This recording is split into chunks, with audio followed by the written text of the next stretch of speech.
안녕하세요. 늘 채널을 재밌게 듣고 있는 70대 노인입니다.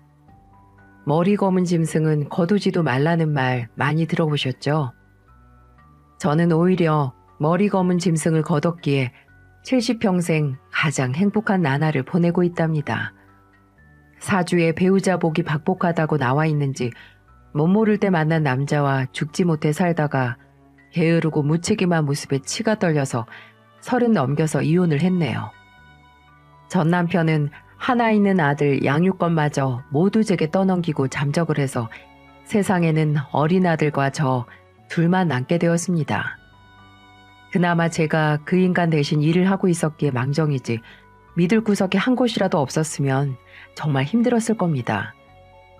다행히 제겐 오랫동안 운영해온 작은 한식당이 있었고 열심히 일하면서 하나뿐인 아들 넘치진 않아도 부족한 것 없이 키웠네요. 무엇보다 아들은 절대로 그 인간처럼 무책임한 남자로 키우고 싶지 않았습니다. 워낙 거칠고 자유분방한 성격의 아들이 엇나가지 않도록 노력에 노력을 했죠. 그래서 아들이 웬만한 말을 알아들을 나이가 되자마자 제가 책에서 읽었던 구절을 늘 말해주곤 했어요. 상우가 록펠러라는 사람이 이런 말을 했단다. 모든 권리에는 책임이 따르고 모든 기회에는 의무가 따르고 또 소유에는 그에 상응하는 임무가 따른다라고 말이야. 네가 제대로 된 어른이 될 수 있는 힘은 모두 책임감에서 나오는 거야. 알겠지? 크고 작은 건 상관없어. 지금은 네가 먹은 음식 접시 치우고 네 방 네가 깨끗하게 하고 학생으로서 해야 할 일을 하는 것부터 시작하면 되는 거야. 저의 주입식 교육 덕분에 아들은 크면서 무슨 일이던 제 몫은 다 해내고 시작한 일은 끝을 보는 어른으로 자랐습니다. 제 눈에 안경이라고 제가 부모라서 그런지는 모르겠지만 정말 아들 하나는 잘 키웠다고 생각을 했어요. 아들은 대학을 졸업하자마자 동기 하나와 함께 사업을 하겠다고 뛰어들었고 초반에는 뭘 하든 엎어졌었습니다. 거래처에 무시당하고 사기당해서 돈 날리고 사무실도 전세 사기를 한 번 당했었죠. 그래도 아들의 끈질긴 노력 끝에 사업은 점점 수직 상승을 했고 드디어 안정기에 들어섰습니다. 아들은 본인의 성공이 모두 어린 시절 제 가르침 덕분이라고 하더라고요. 엄마, 나는 진짜 엄마한테 고마워해야 돼요. 엄마가 뭐든 시작했으면 끝까지 책임을 지라고 제 귀에 피딱지 나도록 말해줬잖아요. 아유, 그게 뭐 대단한 거라고. 다 네가 포기를 안 했으니까 지금 좋은 결과를 본 거지. 아니에요. 만약 엄마가 그렇게 말 안 했으면 나도 몇 번 하고 안 되면 그냥 다른 곳으로 눈 돌렸을 거야. 근데 내가 내뱉고 시작한 일에 책임을 지고 싶어서 진짜 죽기 살기로 매달렸어요. 엄마 아니었으면 나 진짜 망난이 됐겠지. 제게 고맙다는 아들의 말에 그저 말뿐이라도 보람과 행복을 느꼈습니다. 아들은 사업이 안정기를 찾자마자 바로 만나던 아가씨와 결혼을 했죠. 32살 동갑의 나이로 미용사였는데 어찌나 싹싹하고 심성이 고운지 왜 있잖아요. 얼굴에 나 착해요 이렇게 써붙이고 다니는 인상 말이죠. 며느리가 처음으로 집으로 찾아와 함께 식사를 할 때 며느리의 고운 심성을 알 수 있었죠. 미용사면 일이 몸에 고되겠다. 거기는 줄도 잘 서야 하고 할 일도 많다고 하던데 신입 때는 하루 종일 앉아있을 시간이 없다면서. 네, 저도 신입 때는 하루 종일 수건 빨고 널고 진상 손님들 다 제가 상대하고 정말 몇 번 그만두고 싶었는데 세상에 안 힘든 일이 어디 있겠어요. 그래도 참고 견뎌서 지금은 샵에서 어느 정도 자리에도 오르고 기술 활용해서 좋은 일도 하고 있죠. 좋은 일이라니 뭐 하는데? 엄마, 이 사람 보육원에 봉사 다녀요. 한 2년 됐나? 아유, 뭐 대단한 일 하는 건 아니고 주기적으로 가서 애들 머리 해주는 거 하고 있어요. 머리도 다듬어주고 놀아주기도 하고 같이 일하는 사람들 하고요. 어머, 정말 좋은 일 하네. 착하기도 해라. 요즘은 애들하고 너무 정이 들어서 큰일이에요. 제가 해줄 수 있는 건 한정적인데 뭔가 애들 보면 죄책감이 들기도 하고 거긴 5살 이상인 애들이 많아서 거의 입양이 안 되는 애들이거든요. 대부분 어린 나이일수록 입양을 많이 해서요. 오랫동안 보육원에 봉사를 다닌 며느리는 이제 애들 얼굴만 봐도 눈물이 나올 것 같다는 말을 하더라고요. 애들이 모두 좋은 가정에서 행복하게 살았으면 좋겠는데 현실적으로 불가능하니까요. 그렇게 말하며 눈시울을 붉히는 며느리를 보며 참 마음씨가 너무 곱고 예쁘다는 생각이 들더군요. 그런 며느리는 아들과의 결혼 후에 보육원 애들뿐만 아니라 시어머니인 저도 잘 챙겼습니다. 제게 본인이 일하는 샵으로 오면 새치 염색이나 파마를 그냥 해드리겠다고 했지만 제가 거절했거든요. 엄연히 며느리 직장인데 어떻게 가서 넙죽 공짜로 머리를 하나요? 그랬더니 며느리는 아예 염색약을 들고 제 집에 찾아와서 새치 염색을 손수해주는 게 아니겠어요? 이제 어머니 머리카락은 본인이 책임지겠다고 웃는데 말만 들어도 너무 기특했네요. 어버이날이어도 어김없이 식당 문을 여는 저를 위해 며느리는 아들과 깜짝 방문을 해서 대신 일을 도와주기도 했죠. 이렇게 착한 애에게 늘 좋은 일이 있길 바랬지만 세상은 그렇게 생각처럼 돌아가는 게 아니더군요. 아들 부부는 결혼 후에 바로 아이를 갖고 싶어 했는데 간간무소식이라서 병원에 가서 검사를 했었거든요. 아들에게도 며느리에게도 그저 혹시나 하는 마음에 받는 검사니까 너무 걱정 말라고 했는데 며느리가 불임 판정을 받고 말았어요. 아들 부부는 크게 좌절하고 말았습니다.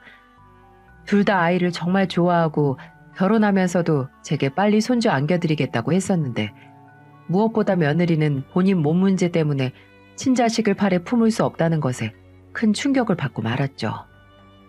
저도 아들도 그런 며느리를 위로했지만 그 무슨 말로도 며느리를 슬픔에서 구제할 수가 없었어요. 며느리는 본인의 상처를 치유할 방법으로 보육원 봉사를 택했습니다. 원래 한 달에 한 번씩 가던 걸 3주에 한 번, 2주에 한 번으로 늘리더니 이제는 주말마다 전화를 하면 보육원에 있다는 대답을 들을 수 있었어요. 아들은 그저 며느리가 전보다는 더 편해 보이고 마음의 안정을 받는 것 같다며 안심을 했고 저도 뭐든 도움이 돼서 다행이라고 생각을 했습니다. 그리고 몇 달 후에 아들 부부는 아주 놀라운 소식을 제게 전하더라고요. 어느 날 갑자기 점심을 같이 하자고 집에 찾아오더니 뭔가 할 말이 있어 보이는 눈치더라고요. 뭐야, 너희 할 말 있으면 빨리 해라. 괜히 우물쭈물해서 사람 애간장 높게 하지 말고. 엄마, 이거 우리가 정말 심사숙고해서 내린 결정이니까 너무 놀라시지 마세요. 예, 그냥 말해. 지금 내 나이면 웬만한 일로는 안 놀래. 어머님, 저희 아이 입양하려고요. 입양? 아니, 갑자기? 갑자기 아니에요, 엄마. 이 사람이 원래 다니던 보육원에서 만난 애이기도 하고 몇 달 전부터 보육원을 집처럼 갔었잖아요. 거기서 원래 알고 있던 애인데 이 사람하고 정이 많이 들었대요. 7살이라서 다른 집에 입양 갈 가능성도 적고 본인도 그 사실을 알고 있나 봐요. 요번에 보육원에서 친하게 지내던 동생이 입양 갔거든요.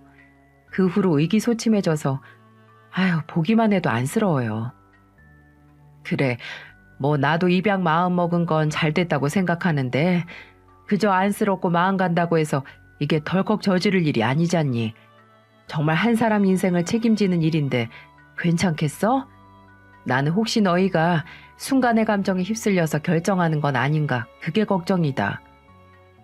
아니에요, 어머님. 저희 정말 오래 생각했고 각오하고 있어요.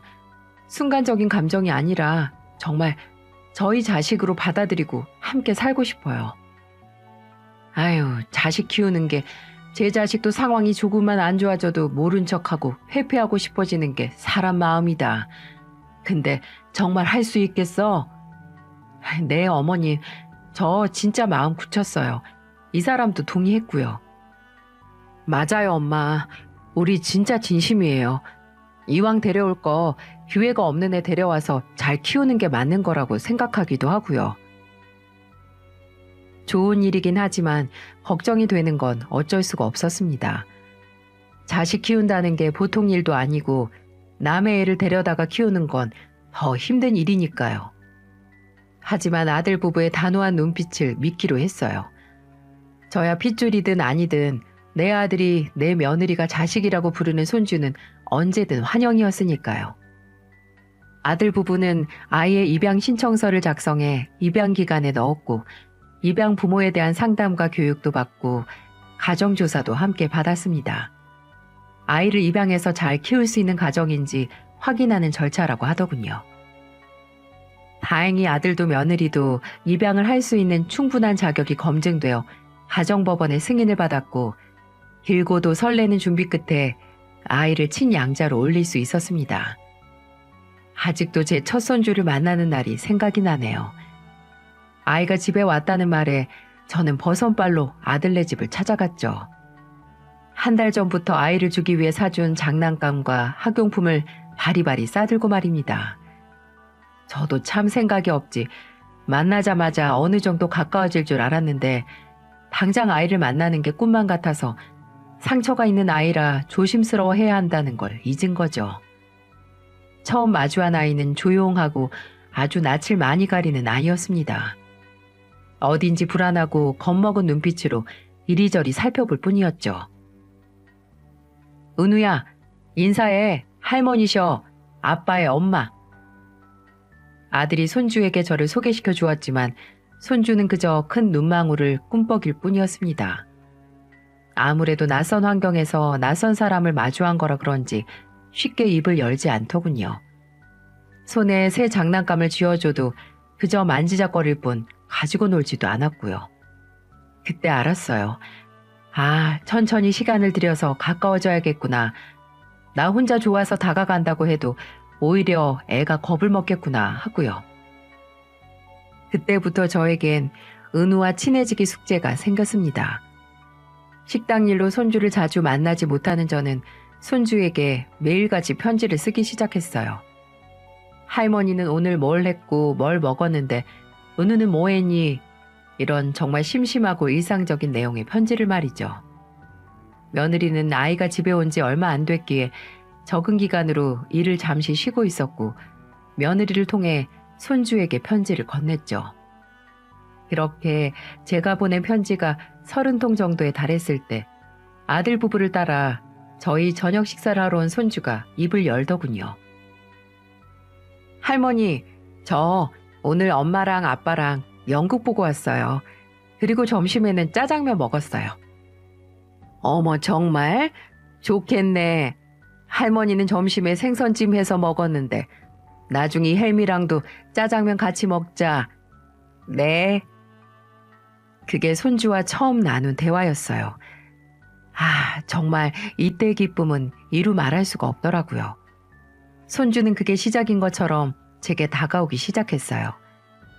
또 아이가 어느 정도 적응해서 유치원에 다니기 시작하고 며느리도 일을 복직했을 때였죠. 종종 아들 부부가 부탁하면 제가 손주를 하원시켜 제 집으로 데려갔었는데 놀랍게도 저희들은 닮은 점이 참 많더라고요. 아들은 책 읽는 거엔 영 취미를 안 붙여서 책 한 권 읽히려면 고생을 했는데 손주는 제가 책을 한번 쥐어주면 그 자리에서 시간 가는 줄 모르고 읽더군요. 뭔가를 읽는 것 자체를 즐기는 게 꼭 저를 보는 것 같았어요. 그래서 아들이 어렸을 때 읽던 아동용 세계 전집 세트를 모두 손주에게 주었어요. 은우야, 이게 네 아빠 손때 묻은 책이야. 뭐 책을 하도 잘 안 읽어서 많이 묻진 않았겠지만 이제 우리 은우가 읽으면 되겠네. 할머니도 읽었어요? 이 책은 아니었지만 할머니도 어렸을 때 다 읽은 내용들이야. 할머니가 좋아하는 건 이솝 우화였어. 그게 여기 있네. 그럼 저도 이것부터 읽을래요. 그래, 우리 나란히 앉아서 책 읽자. 손주와 저는 둘이 소파에 나란히 앉아서 책을 읽곤 했어요. 그 순간이 아직 꿈처럼 아득히 느껴집니다. 나중에 손주는 저와 좀 친해졌다고 느꼈는지 며느리에게 할머니 집에서 자고 오면 안 되냐고 먼저 묻기도 했죠. 손주가 아들네 집에 온 이후로 집안엔 웃음이 끊이질 않았어요. 아들 부부뿐만 아니라 저 또한 손주 덕분에 새롭게 사는 재미와 행복을 알게 되었어요. 요즘 자주 쓰는 말로 정말 이대로 시간이 멈췄으면 좋을 만큼 소중한 시간이었죠. 하지만 그 행복이 그리 오래가진 못했습니다. 손주가 초등학교에 들어갈 때쯤 아들의 사업이 휘청거리기 시작했죠. 아니, 휘청거릴 뿐만 아니라 아이의 기둥이 뿌리채 뽑힌 사건이었어요. 아들의 친구이자 동업자가 회사 자금을 다 빼돌려서 횡령하고 해외로 도피하고 만 거죠. 정말 순식간에 일어난 일이라 아들은 눈뜨고 코베인 격이었습니다. 당장 돈을 줄 거래처는 줄을 서고 리모델링 예약을 한 고객은 수십 명인데 사업 자금에 메꿀 수 없는 커다란 구멍이 뚫려서 이도저도 못하는 신세가 되어버린 거죠. 아들은 회생불능 상태가 되어버렸습니다. 당장 급한 돈은 며느리나 제가 어떻게든 만들어서 메꾸려고 했지만 세 발의 피일 뿐이었죠. 아들이 힘들어하니 집안 분위기도 점점 우울하고 무거워져서 나중엔 어린 손주도 뭔가 잘못된 걸 감지한 건지 저희 집에 자러 오는 날이면 묻고는 했어요. 할머니, 누가 아빠 괴롭혀요? 그게 무슨 소리야? 누가 아빠를 괴롭혀? 아빠가 맨날 술 마시고 괴롭다고 해요. 누가 아빠를 못살게 괴롭히나 봐요. 누가 괴롭힌 건 아니고 어른들은 그래. 은우도 종종 숙제하다가 모르겠거나 운동장에서 공 차는데 원하는 곳으로 공이 안 가면 화가 나고 힘들지? 아빠도 일하면서 그런 상황이 있어서 그런 거야. 손주까지 아들의 상태가 안 좋은 걸 감지하고 눈치 볼 정도면 정말 심각한 수준이라고 생각을 했습니다. 아들도 어떻게든 지금 상황을 모면하고자 발버둥을 쳤지만 상황은 더 악화될 뿐이었죠. 여보세요? 어머니, 저 여원이에요. 그래. 무슨 일이야? 별일은 없고? 저 동훈 씨 일인데. 어머님, 이 사람 사채 쓴 것 같아요. 사채? 그게 무슨 소리야? 사채라니. 그 사람 전화로 모르는 번호가 와서 찾아봤는데 대부업체더라고요. 어머님 어떻게 해요? 사채면 이자도 어마어마할 텐데 이걸 어떻게 다 감당을 해요? 어떻게든 무너진 사업을 일으키려고 하다가 사채 빚까지 진 아들. 여기저기 돈을 빌리러 다니다가 믿을만하다고 생각했던 사람들에게 상처를 받은 것 같더라고요. 그러다가 대부업체까지 손을 벌리고 만 거죠. 더 이상 구멍난 배에서 물만 퍼나르다가 가정 하나가 파탄나는 건 일도 아니었습니다. 저와 며느리는 아들에게 그냥 사업을 접고 다른 일 하면서 빚부터 갚자고 제안했죠. 그 이후로 아들은 달라지기 시작했어요. 사는 게 팍팍해지니까 마음속의 여유가 사라져 이전 아들의 모습은 온데간데 없어졌죠. 새벽마다 며느리가 울면서 제게 전화를 하더군요. 어머님 저 정말 못 살겠어요. 저 사람 또 술 먹고 욕하고 물건 부수고 어머 여원아 너 뭐야? 누구한테 전화 거는데?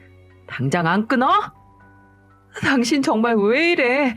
은우야 방에 들어가 당장. 이런 전화를 한 달 동안 얼마나 받았는지 저는 며느리에게 저런 전화만 왔다 하면 바로 아들네 집으로 새벽에 잡히지도 않는 택시를 겨우 잡아 타고 갔습니다. 제가 도착하면 이미 취할 대로 취한 아들은 대자로 뻗어서 누워 있었고 며느리는 엉망진창인 거실을 치우고 있었죠. 어미로서 며느리에게 어찌나 미안한지 우는 며느리 달래면서 저도 함께 울었습니다. 무엇보다 마음이 아팠던 건 어린 손주가 애비가 술 먹고 주정 부리는 광경을 모두 본 거였어요. 어린 게 얼마나 놀랐을까 싶어서 며칠은 손주를 제 집에서 자게 했습니다. 아들은 같이 사는 식구들에게만 사업이 망한 화풀이를 하는 게 아니었어요. 부모인 저도 막대하기 시작하더군요. 걱정이 돼서 전화를 한 통이라도 하면 다짜고짜 고함을 지르는 건 당연하고 귀찮고 짜증나니까 함부로 전화하지 말라는 고함까지 들어야 했죠. 한 번은 제가 식당에서 일하고 있을 때 술 먹고 찾아와 돈 좀 내놓으라고 난동을 피웠네요. 차마 내 아들이라고 경찰에 신고는 못하고 식당 계산대 열려고 씨름하는 아들을 울면서 저지하기도 했습니다. 돈이 웬수지 사람이 웬수인가 하고 제 자신을 위로했지만 날이 갈수록 무슨 일을 저지르진 않을까 노심초사하게 만드는 아들 때문에 마음의 병이 다 날 지경이었죠. 그러다가 결국 사건이 터지고야 말았습니다. 아들이 또 어김없이 술에 취해서 이번엔 운전대를 잡고 만 거죠. 며느리에게 아들이 경찰서에 갔다는 연락을 듣고 설마 술 먹고 사람을 쳤나 했는데 차로 치고 만 겁니다. 그것도 오토바이 배달 운전기사를요. 정말 천만다행으로 오토바이 기사가 핸들을 돌려 아들이 운전하는 차에 직접적으로 치진 않았지만 그 과정에서 오토바이가 넘어져서 다치고 만 거죠. 이제 자식까지 달린 아들이 경찰 고소를 당하는 걸 지켜볼 수만은 없어서 제 적금 깨서 합의금을 배상해줬네요. 근데 제가 합의금을 내놓자 아들이 한 말이 뭔 줄 아시나요? 거봐, 돈 있었잖아요. 있었으면 진작에 주지. 그럼 내가 술 처먹고 운전대 안 잡았잖아. 믿어지시나요? 저는 저놈이 내 자식이 맞나 하고 충격을 받았습니다. 그리고 이게 아들을 돕는 마지막 일일 거라고 다짐했죠. 상황이 이보다 더 어려워질 수는 없다고 믿었지만 늘 부르는 혼자 다니지 않더군요. 이번엔 손주에게 일이 터져버리고 만 거죠. 예전부터 종종 며느리에게 손주의 건강을 걱정하긴 했었습니다. 손주가 학교 수업 시간에 코피를 터뜨리거나 어지러워서 체육 수업에 참여를 못한다고 담임 선생님에게서 연락이 왔던 모양이에요. 제 집에서 손주가 잘 때도 자주 몸에 열이 나곤 해서 저도 걱정을 했었죠. 며느리는 아들이 마음고생시키고 본인 일도 바쁘니까 손주 데리고 병원에 가보는 걸 미뤘는데 어렵사리 간 병원 진단에서 청천벽력 같은 소리를 듣고 말았습니다. 바로 손주가 백혈병에 걸렸다는 거였죠. 어떻게 이럴 수 있는 걸까요? 그 어린 게 무슨 잘못이 있어서 그런 몹쓸 병에 걸리고 만 건지. 안 그래도 안 좋았던 집안 분위기는 말 그대로 아수라장이 됐죠. 저는 그때 진지하게 식당 일을 잠시 쉬고 손주 병 간호를 해야 하나 생각을 했습니다. 할머니인 제 마음도 이렇게 타들어가는데 부모인 아들과 며느리 속은 말이 아니겠다고 생각을 했죠. 당장 초상집 분위기나 다름없는 아들네에게 저라도 밥이라도 제때 챙겨 먹었으면 해서 음식 바리바리 싸서 집으로 찾아갔어요. 그런데 그곳에서 전 더욱 충격적인 이야기를 듣고야 말았습니다. 뭐하러 이렇게 음식을 많이 싸왔어요? 누가 다 먹는다고? 썩히기 싫으면 제때 밥 챙겨 먹어. 먹는 게 남는 거다. 근데 은우는 어디 있니? 방에 있을 거예요. 그래? 은우 다음 병원 예약은 언제니? 병원에서는 또 뭐라고 하고 앞으로 어떻게 하자고 안 하든? 하기야 했죠. 하기야 했는데 어머님 엄마 우리 재파양하려고요. 뭐? 너희 지금 제정신이니? 아니 잠깐 들어가서 얘기하자. 들어가. 아니 파양이라니 이게 또 무슨 소린가요?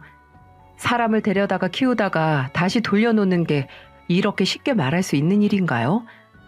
저는 당장 방에서 손주가 이 소리를 들을까봐 무서워 아들과 며느리를 재촉해 안방으로 들어갔습니다. 그리고 방문을 꼭 닫고 물었죠. 파양이라니 그게 무슨 소리야? 어? 너희 애가 아프다고 뭐 고장나거나 불량인 물건 반품하듯이 돌려주겠다는 거야? 뭐야? 솔직히 제 일이 이렇게 될 거라고 생각도 못했고 애가 아플 거라고도 생각 못했어요. 저희 지금 아픈 애 책임질 여력이 안 돼요. 맞아요 어머니. 당장 저희 둘 살기도 막막한데 해도 오히려 나가서 다른 집에 다시 입양될 기회를 얻는 게 더 낫죠. 아니면 보육원에서 지원해 줄 수 있을 거고요. 하, 너희 무슨 장난감 빌려다가 실컷 갖고 논 거니? 너희 자신 있다며? 각오했다며? 애도 사람인데 살면서 어떤 변수가 생길지 알았을 거 아니야? 그게 백혈병같이 치료도 길고 돈도 저렇게 많이 드는 병인 줄 몰랐으니까 그러죠. 이미 결정 났어요. 우리는 못 키워. 내가 널 어떻게 키웠니? 한 번 마음 먹으면 끝까지 책임지라고 내가 누누이 말하지 않았어? 너희 지금 안 그래도 상처 많은 애를 버린 거야. 알아? 그게 어디 사람이 할 짓이니? 할 짓이냐고. 어머님, 인연을 부족한 거 없이 키워준 것도 할 만큼 다 한 거예요. 저 사람이 예전처럼 돈을 잘 벌어오는 것도 아니고 제 월급만으로 두 사람이 생활하기도 벅차요. 애도 이런 집에서 살기 싫을 거고요. 그럼 앞으로 힘든 일 한 번 생길 때마다 가족을 버릴 거니? 힘들수록 서로 더 기대어서 아껴야지. 그게 가족 아니니? 너 하나 믿고 온 애를 그렇게 버린다는 게 말이 되냐는 말이야. 저희 이미 파양 변호사도 알아봤어요. 엄마가 어떻게 나오든 우린 설득 못하니까 엄마가 데려다 키울 거 아니면 상관 마세요. 너 내가 네 애비랑 이혼하고 혼자 키우기 어렵다고 너 버렸어도 그런 말이 나올 것 같아? 그때 엄마 처지보다 지금 우리 둘의 처지가 더 어려워요. 아니, 아이가 무슨 물건인가요? 본인 입맛에 안 맞는다고 물건처럼 반품하는 게 말이 되냐고요. 상황이 나빠지니 버리는 게 무슨 가족이고 무슨 부모입니까? 요 몇 년 동안 아들에게 실망을 많이 하긴 했지만 이렇게 참담할 정도로 정이 뚝 떨어지는 건 처음이었어요. 하지만 당장 제게 엄마가 데려가서 키워라 하는 말에 저도 무슨 말을 할 수가 없었어요. 그때 제 나이는 이미 60대 중반의 나이였고 다시 혼자 아이를 키우기는 어려웠으니까요. 네, 압니다. 그때 주저했던 저도 할 말이 없다는 걸요. 더 이상 말이 안 통할 아들 부부를 뒤로한 채 거실로 나왔습니다. 아이의 방문은 꼭 닫혀서 고요하기만 했죠. 집에서 나와 엘리베이터를 기다리고 있는데 뒤에서 누가 제 허리를 와락 움켜쥐는 게 아니겠어요? 그 정체는 바로 제 손주였어요. 절 따라 나와서 온 거죠. 손주는 이미 오래 울었는지 퉁퉁 붓고 눈가가 새빨갛게 달아올라 있더군요. 아, 이 애가 얘기를 다 들었구나 하는 생각에 심장이 덜컥 내려앉았습니다. 은우야, 할머니, 엄마랑 아빠가 저 버리려고 하나 봐요. 저 다시 보육원으로 보내려고 하나 봐요. 저 어떡해요? 할머니랑도 헤어지기 싫고 보육원으로 안 가고 싶어요. 할머니, 저 너무 무서워요. 제 허리에 매달려 서럽게 꺼이꺼이 우는 손주를 마주 안으면서 가슴이 쓰린 통증이 느껴졌어요.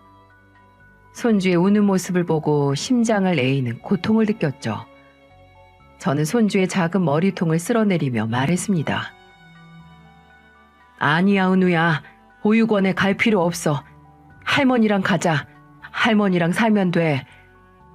엄마랑 아빠는 저랑 살기 싫어하는데 할머니는 안 그러세요? 왜 은우랑 살기 싫겠어? 은우가 할머니랑 같이 살면 할머니야 더 좋지. 엄마랑 아빠가 바보인 거야. 이렇게 예쁜 은우를 포기하고 할머니랑 가자, 은우야. 할머니랑 가서 평생 살아. 그렇게 저는 손주와 함께 살게 되었어요. 하향 절차도 필요 없이 그저 소송으로 제가 손주의 후견인이 됐죠. 이 나이에 다시 시작한 엄마 노릇에 살짝 무섭기도 했지만 사랑하는 손주를 위해서라면 감당할 수 있었습니다. 당장 손주의 세상에는 어른이 저뿐이었으니까요. 이 아이를 누구보다 사랑으로 책임질 수 있는 것도 저뿐이라고 굳게 믿었죠. 제가 손주의 후견인이 된 후로 아들 부부와는 연락이 끊겼습니다. 아예 손주를 안 보고 살아야 본인들 마음에 남은 일말의 양심이 찔리지 않을 거라고 생각한 건지 연락 한 번 하지 않았고 저는 딱히 원치도 않았습니다. 손주는 고맙게도 병원에서 힘든 치료도 다 견뎌주었어요. 저 할머니랑 오래오래 살 거예요. 제 대학 졸업식에도 할머니랑 같이 갈 거고, 제 결혼식에도 할머니 손잡고 갈 거고, 나중에 제가 늙어서도 할머니랑 같은 노인정에서 살 거예요. 아이고, 그러려면 할머니가 100년은 거뜬히 살아야겠네. 그리고 은우야, 남자는 누구 손잡고 들어가는 거 아니야. 그런 게 어딨어요. 제 결혼식인데 제 마음대로 하는 거죠. 저 꼭 병 나을 테니까 할머니 저랑 오래오래 건강하게 사셔야 돼요. 네? 약속해요. 그래, 우리 은우랑 할머니랑 오래오래 건강하게 살자. 손주는 그 약속을 지키겠다는 일념으로 병원에서 치료를 받았습니다. 병원에서도 손주 나이대 환자들은 칭얼거리고 의사들이나 간호사를 힘들게 할 만한데 놀라울 만큼 의젓하다고 하더라고요. 그 마음이 너무 고마워서 저도 그런 손주 마음에 평생 보답을 해야겠다고 생각했죠. 손주는 제 사랑을 먹고 무럭무럭 자랐고 이식수술까지 잘 받아서 치료 3년 만에 완치 판정을 받았습니다. 물론 정기점검은 평생 필요하겠지만 손주도 드디어 병원 밖으로 나가 평범한 아이처럼 살 수 있게 된 거죠. 아이가 병원에서 지내는 마지막 날 저에게 편지를 한 꾸러미 주더군요. 마치 제가 처음 만난 손주에게 주었던 편지같이 병원에서 보내는 매일 밤마다 제게 하고 싶은 말을 쓴 거죠. 그중 제가 읽고 눈물을 흘렸던 구절이 있었습니다. 할머니는 제게 세상을 선물해 주신 분이에요. 저를 낳아준 사람도 저를 입양한 사람도 아닌 할머니께서 저에게 세상을 만들어 주신 거예요. 할머니가 안 계셨다면 지금의 저는 없었을 거니까요. 저는 저를 만들어 주신 할머니께 평생 그 은혜 갚을 거예요. 사랑해요, 할머니. 아이가 자라는 속도는 빛의 속도와 같다고들하죠. 손주는 정말 제가 뒤돌아서면 한 움큼씩 자라 있었습니다. 그만큼 저도 빠르게 늙었고요. 손주가 대학에 들어갈 나이가 됐을 때 이미 식당에서 오래 서서 일하기도 힘든 몸이 되었죠. 손주는 그런 할머니에게 짐이 되고 싶지 않아 대학에서 공부를 하면서 틈틈이 알바도 했습니다. 고등학생 가외 알바를 했는데 제가 걱정할 만큼 본인 몸을 축내면서 살았네요. 그래도 공부는 제 돈으로 했으면 싶어서 등록금은 저도 딱 1학년 때만 받고 그 이후로는 한 번도 빠지지 않고 장학금을 받았죠. 공부할 틈도 없이 아르바이트를 하던 손주는 정말 대견스럽게도 로스쿨에 들어가게 되었습니다. 넉넉지 않은 환경에서도 뭐 하나 허투루 하고 적당히 하는 법이 없는 손주를 보며 자랑스럽기도 했지만 한편으로 안쓰럽기도 하더라고요. 저렇게 치열하게 사는 것 자체가 안타까웠습니다. 조금 더 넉넉한 환경에서 여유롭게 자랐으면 하는 마음에 괜시리 코가 시큰거리더군요. 저의 마음을 아는지 모르는지 손주는 변호사 시험에도 당당히 합격해 제게 합격 증명서를 안겨주었습니다. 그리고 이제 아무런 걱정 없이 편하게 살게 해드리겠다고 하면서 웃더군요. 손주의 웃음에서 그간 했던 노고가 다 지나가는 것 같더군요. 꽤 좋은 사무실에 들어갔는지 손주는 착실히 돈을 모아 더 넓고 좋은 집을 얻어 이사시켜주기도 하고 제 식당 주방이 너무 낡아서 위험할 것 같다며 리모델링도 싹 다 해줬죠. 잘 버는 건 좋지만 할머니에게 너무 돈을 펑펑 쓰는 것 같아 걱정하는 제게 손주는 늘 이렇게 말했습니다. 할머니, 저 이러려고 돈 버는 거예요. 제 즐거움이고 유일한 취미니까 그냥 내버려 두세요. 네? 손주가 할머니에게 돈 쓰는 게 취미라니 믿어지시나요? 손주가 승승장구하면서 제 생활이 확실히 좋아지긴 했지만 문제가 없었던 건 아니었어요. 제 허리 디스크가 재발해 수술을 받게 됐는데요. 그때는 손주는 퇴근하면 밤 늦게라도 제 병실로 찾아와 함께 있어 주었어요. 손주와 함께 행복한 나날이 계속되었지만 무슨 운명의 장난인지 사람이 한창 행복하고 걱정거리 없을 때 신은 고난을 내려주나 봅니다. 연락이 뚝 끊긴 아들에게서 갑자기 연락이 오기 시작한 거예요. 그것도 제가 아닌 손주에게로요. 며칠 손주가 집에 있을 때 손주의 휴대폰으로 전화가 울려도 안 받고 무시하더라고요. 처음엔 그러려니 했는데 왠지 계속해서 울리는 휴대폰을 바라보는 손주의 얼굴에 근심이 가득하더라고요. 제가 손주에게 무슨 일 있냐고 넌지시 물어도 손주가 이런 말을 하네요. 역시 귀신은 속여도 우리 할머니는 못 속인다니까. 안 그래도 며칠 전부터 아버지한테 연락이 와요. 한번 보자고. 내 번호는 어떻게 알아낸 건지 모르겠다니까요. 아니 그놈이 왜 널 보자고 해? 뭐라고 하든 뭐라고 해? 뭐 뻔한 얘기죠. 저 변호사 된 거 이미 다 알고 있더라고요. 돈 잘 벌겠다고. 출세했으면 아버지 좀 도와달라고요.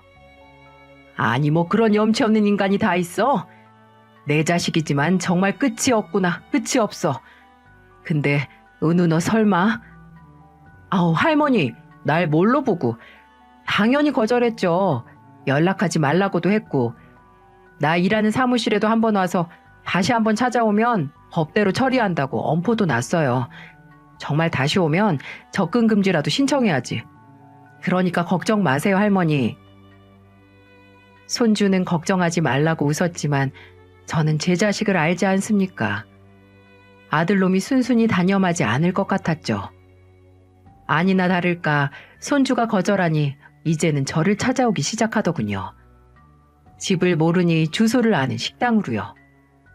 처음에는 너무 팍싹 늙어서 제 아들인지도 알아보지 못했습니다. 엄마, 저 왔어요. 오랜만에 아들 만나서 표정이 왜 그래요?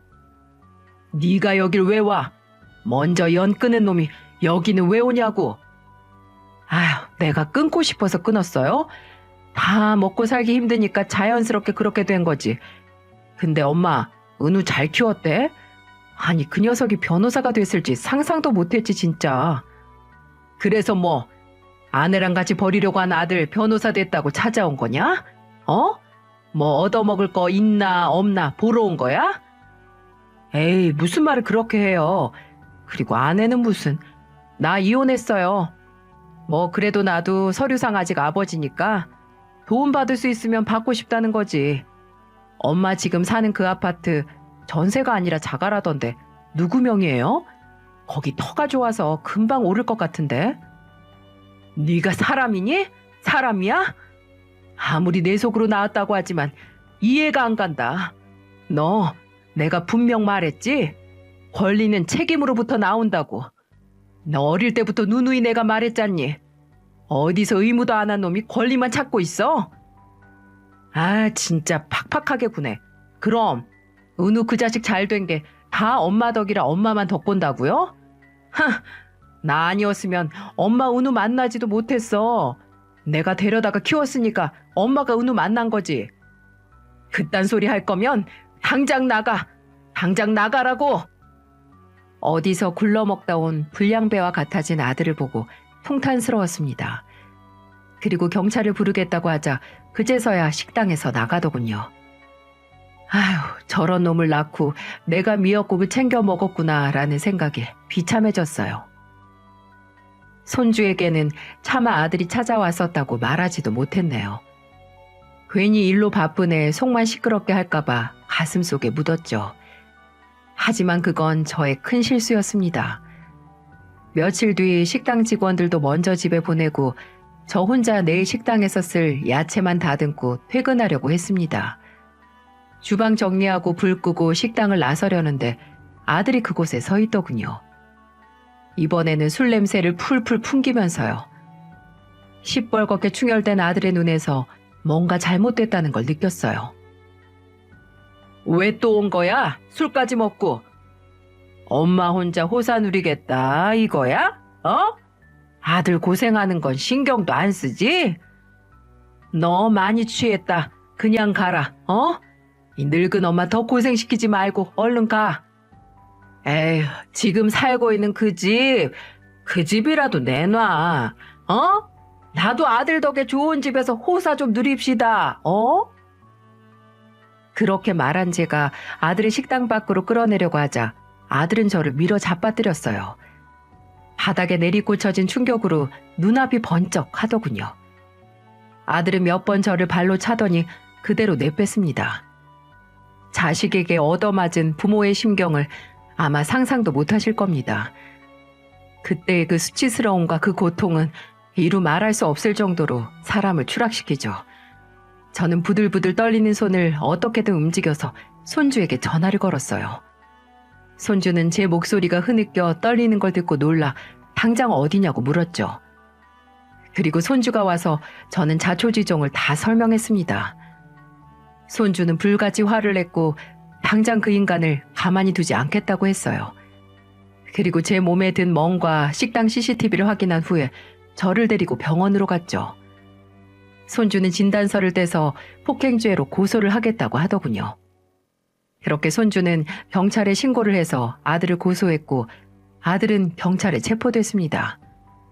정말 충격적이지 않으신가요? 아들은 엄마를 폭행하고 손주가 소송을 해서 아버지가 징역을 사는 징역 6개월과 집행유예 1년을 선고받았지만 손주는 그게 끝이 아닐 거라고 했어요. 징역을 다 살고 나오는 순간 양육비 미지급 청구로 소송을 걸 거라고 하더군요. 아들이 손주를 파양한 게 아니라 계속 서류상엔 아들로 되어 있었거든요. 후견인인 제가 손주를 키우지 않은 아들 부부에게 지금까지 밀렸던 과거 양육비 소송을 걸 수 있는 거죠. 손주는 본인이 미성년자일 때 밀린 양육비를 못 받아도 상관이 없지만 그저 그 인간을 소송 서류에 파묻히게 해서 아주 괴롭게 만들 거라고 선언을 했습니다. 둘도 없이 소중한 할머니를 때린 인간에게 할 수 있는 모든 복수를 하겠다는 손주를 말릴 사람은 아무도 없었고요. 그렇게 뻔뻔하고 책임감이라고는 하나 없는 아들과 인연이 완전히 끊겼습니다.